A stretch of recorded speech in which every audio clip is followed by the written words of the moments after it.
Hi guys and girls, I'm Obsidian Ant and welcome back to another look at the Engineers update for Elite Dangerous.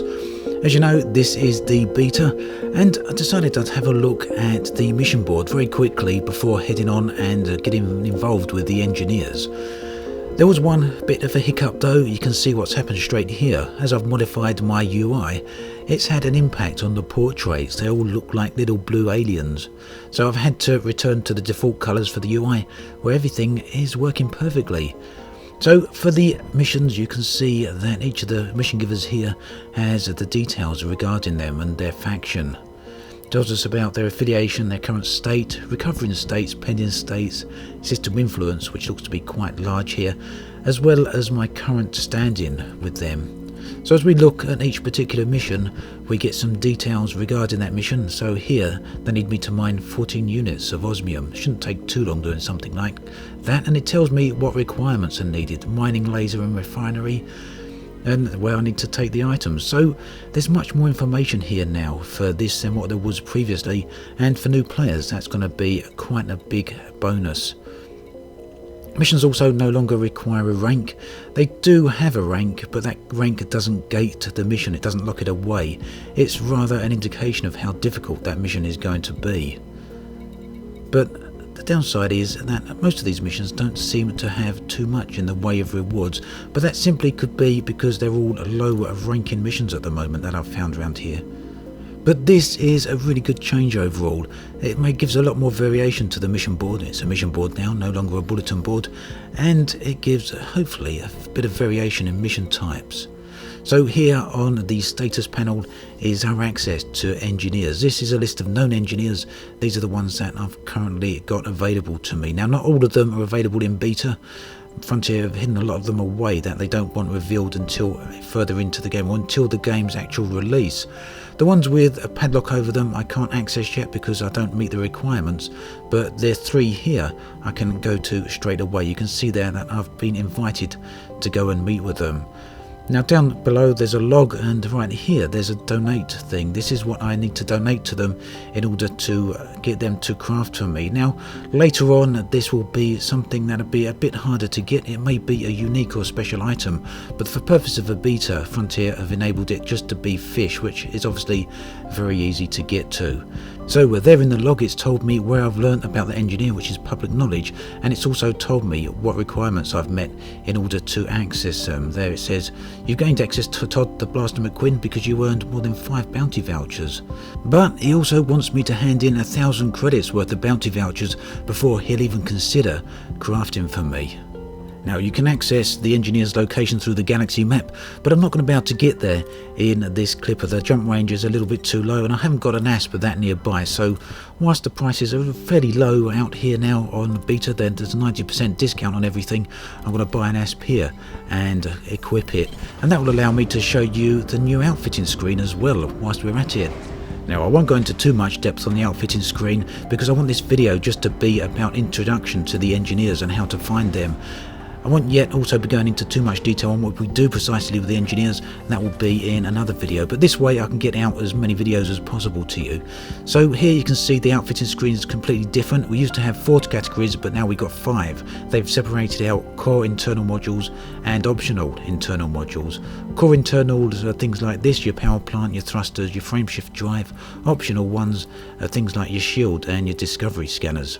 So I was hoping that here I'd be able to get access to a slightly better jump drive, but unfortunately they only have rank 3 modules. The large number you see there is the class of the module size, and the little pips below it tell me what size module is actually fitted in there at the moment. So you can see that's a class 5 slot and it's got a class 5 module in it. Below that in the cargo rack it's a class 3 slot, but it's only got a class 2 module in there, and this is what we can access in the shop now. Every category has been broken down into separate little tabs and with a nice little icon showing us just exactly what they are. And here I'm looking for a fuel scoop, hoping to get a larger fuel scoop, but again they've only got size 3 ones. So in addition to the fact that this outfitting screen is now a much more cleaner and nicer layout to use, it also has a much more presentable stats on it. We can even click on the read more option, which will allow us to drill down on the details, but more on that in another video. Looking here again at the improvements to the graphics of the stations, you can see they are actually dramatically improved. And it's actually quite impressive really, and it also conveys a much better sense of scale than it did formerly, and a lot of that is due to the improved lighting, the improved shadows and the mist that's in there.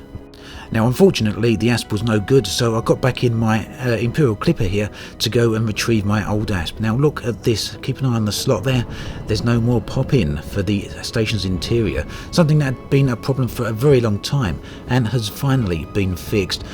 Like I say, I'm here to pick up my other asp, and the reason I'm showing you this is twofold. One, to show you that the pop-in is no longer there, and two, so you can have another look at the beauty of these interiors.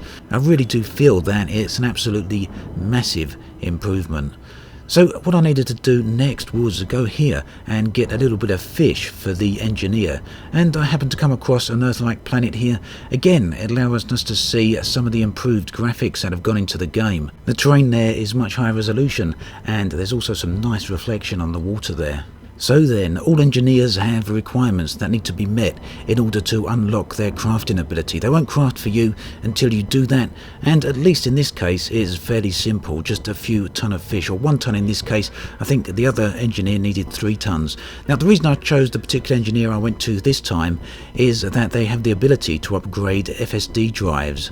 And I'm very curious to see what type of upgrades they actually are, whether they're increased jump ranges or whether they're decreased fuel usages. It's going to be quite interesting to find that out.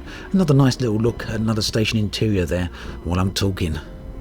Now this is something that I was really excited to see, my first engineer base. All engineer bases are fully customised, they're all unique. Frontier have hand built these so they all look completely different. Unfortunately it happened to be on the dark side of the planet, so well, we don't get to see anything of it, but don't worry too much, I'll be back with another video, hopefully later today, showing another engineer base, but if not, it'll be out first thing tomorrow.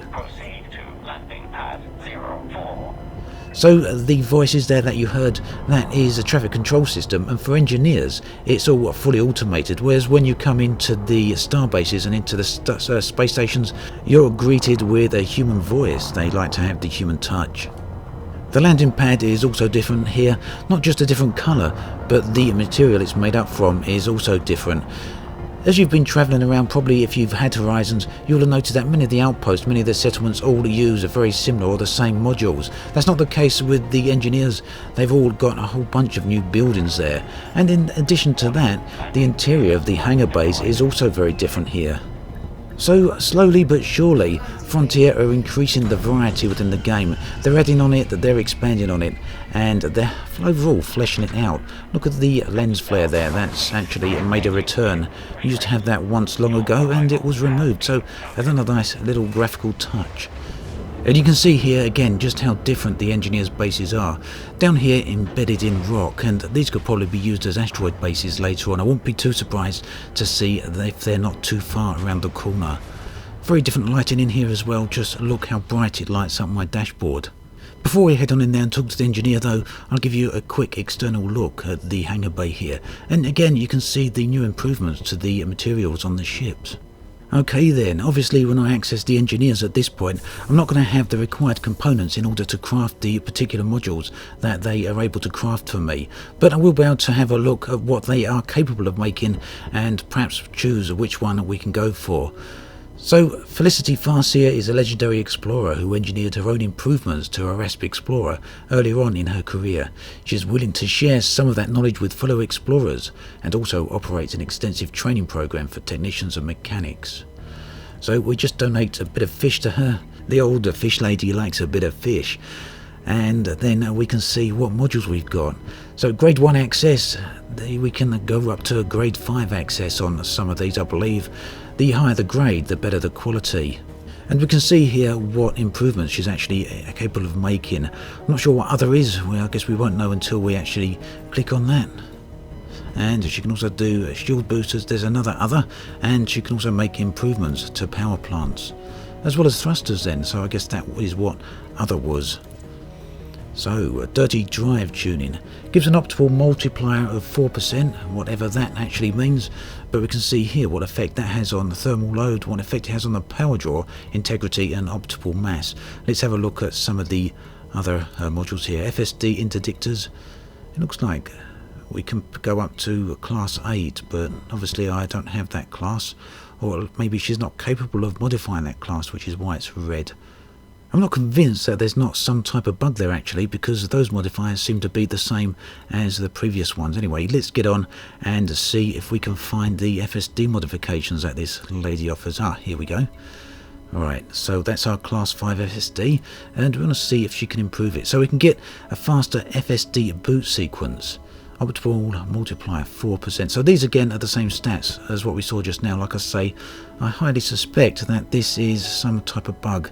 Let's move down though and see what happens when we make a selection onto one of these other ones. These are locked out for the moment. Look, the stats have changed there. So faster FSD boot sequence, we get an increase of up to perhaps 45% on the boot time. The boot time, I believe in this case, is the amount of time it takes the module to boot up once it's powered off.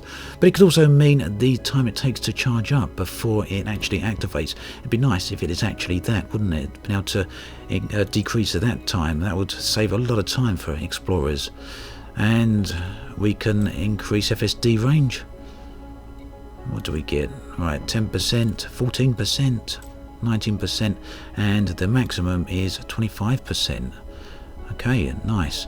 And there's one more type of upgrade she can do, which is called the shielded FSD. I'm actually wondering how long it's going to take to unlock all of these. So shielded FSD, we get slightly better integrity and a lower thermal load on those modules, so that would be quite a beneficial use as well. And that's it. Is that the next one the same? Yeah, look at the integrity difference on that, 125% increase on the integrity. Now, something like that would be very useful to explorers, because many of us have a tendency to accidentally wreck our ship, so giving an extra integrity on it would be quite a help. Anyway, this serves as an introduction to the engineers. We now know what sort of cost we need. There's a cost there. Our typical disrupted wake echoes. No idea where I'm going to get that, but that's what I'm going to find out next, and I'll be back with another video detailing all of that very soon. As always, thanks for watching, and I'll catch you guys and girls next time.